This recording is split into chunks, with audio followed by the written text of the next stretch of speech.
Real মাদ্রিদে নিয়মিত খেলার সুযোগ না পেয়ে ব্রাজিলের ১৯ বছর বয়সী ফরোয়ার্ড এনরিক ক্লাব ছাড়ার সিদ্ধান্ত নিয়েছেন। জানুয়ারি শীতকালীন ট্রান্সফার উইন্ডোয় তিনি ফ্রান্সের লিগ ক্লাব অলিম্পিক লিওতে যোগ দিচ্ছেন। ব্রাজিলিয়ান গণমাধ্যম গ্লোবো জানিয়েছে, রিয়াল মাদ্রিদ ও লিওর মধ্যে চুক্তির প্রক্রিয়া প্রায় শেষ পর্যায়ে এবং ডিসেম্বরের মধ্যেই আনুষ্ঠানিক ঘোষণা আসতে পারে। ২০২৫-২৬ মৌসুমের দ্বিতীয়ার্ধে এনরিক লিওর জার্সিতে মাঠে নামবেন। রিয়াল মাদ্রিদ চায় না এনরিককে স্থায়ীভাবে বিক্রি করতে, তাই চুক্তিতে স্থায়ী কেনার ধারা রাখা হয়নি।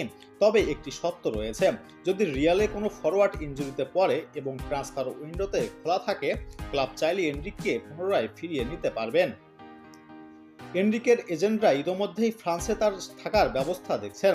শুরু থেকেই লিওতে যাওয়ার ব্যাপারে তরুণ ব্রাজিলিয়ান ইতিবাচক ছিলেন। নিয়মিত খেলার সুযোগ পেলে তিনি ব্রাজিল জাতীয় দলে নজরে আসাও করছেন।